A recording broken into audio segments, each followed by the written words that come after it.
بہت اہم مسئلہ ہے. لوگ یہ سمجھتے ہیں کہ گائے میں 7 حصے ہی ضروری ہیں. جب تک وہ 7 حصے نہیں ہوں گے قربانی نہیں ہوگی. یہ بالکل غلط ہے.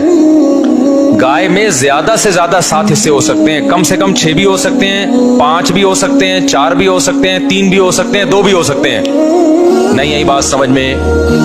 مثال کے طور پر 2 آدمی گائے لے کر آئے, آدھی ایک کی ہو گئی, آدھی ایک کی, تو 2 حصے ہو گئے.